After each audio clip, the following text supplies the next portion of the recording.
పాపడ్ల కోసం రవ్వ ఇట్లా ఉడకబెట్టుకోవాలి. ఇవి రవ్వ పాపడాలు. 1 గ్లాస్ రవ్వకి 6 గ్లాసెస్ వాటర్ వేసి అందులో కొంచెం తగినంత ఉప్పు, కొంచెం జీలకర్ర, కొంచెం నువ్వులు వేయాలి. వేసి ఉడకబెట్టుకోవాలి. ఇట్లా మనకు దోశ పిండి టైప్ రావాలి. అంతవరకు మంచిగా సన్న మంట మీద మాడకుండా ఉడకబెట్టుకోవాలి.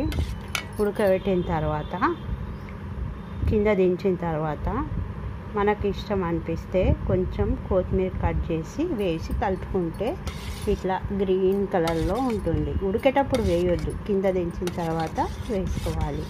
చూస్తున్నారు కదా. ఆ తర్వాత ఒక పేపర్ వేసుకొని ఇలా పాపడాలు వేసుకోవాలి.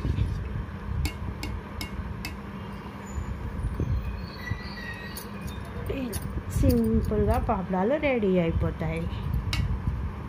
పాపడాలన్నీ వేసుకోవాలి. చూస్తున్నారు కదా. ఇవి మంచిగా 1 రోజులో ఎండిపోతాయి. ఇప్పుడు కాకపోతే 2 రోజులు మంచిగా ఎండబెట్టుకుంటే పూర్తిగా నీట్గా ఎండిపోతాయి. మా ఛానల్ని సబ్స్క్రైబ్ చేయండి, మంచి కామెంట్స్ పెట్టండి, లైక్ చేయండి, షేర్ చేయండి. వీడియో లాస్ట్ వరకు చూడండి. పాపడ్ మేకింగ్, రవ్వ papad making. Thanks for watching. మీరు కూడా ఒకసారి ట్రై చేసి చూడండి. టైం లేదనుకుంటే పొద్దున ఒక 5 మినిట్స్లో ఉడికిపోతుంది.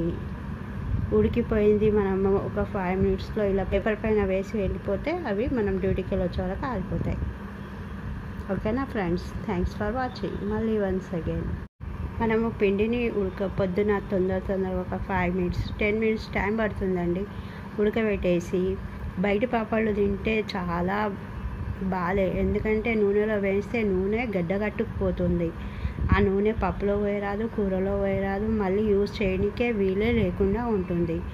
కాబట్టి మనం ఇంట్లో ఇలా పాపడ్స్ పెట్టుకొని మనము ఒకసారి పాపడ్స్ వేయించిన తర్వాత అందులో కూరగాయ వండుకోవచ్చు, పప్పు తాలింపు వేసుకోవచ్చు, ఏదైనా చేసుకోవచ్చు. రొట్టె చపాతీకి కూడా యూజ్ చేయవచ్చు.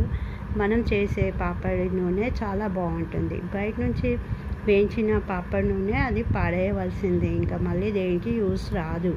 కాబట్టి కష్టం అనకుండా పొద్దున చిన్న చాయ్ గ్లాసెడు రవ్వ తీసుకొని ఒక 6 గ్లాస్ వాటర్ వేసి దబదబ ఉడకబెట్టేసుకొని కాస్త సిమ్లో మన పని అయ్యే వరకు, పని కాగానే దన ఇట్లా బాల్కనీలో వేసేసుకొని పెట్టేస్తే మనం డ్యూటీకి వెళ్ళి వచ్చే వరకు మంచిగా పాపలు రెడీ అయిపోతాయి.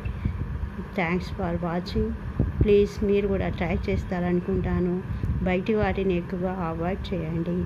ఓకేనా ఫ్రెండ్స్.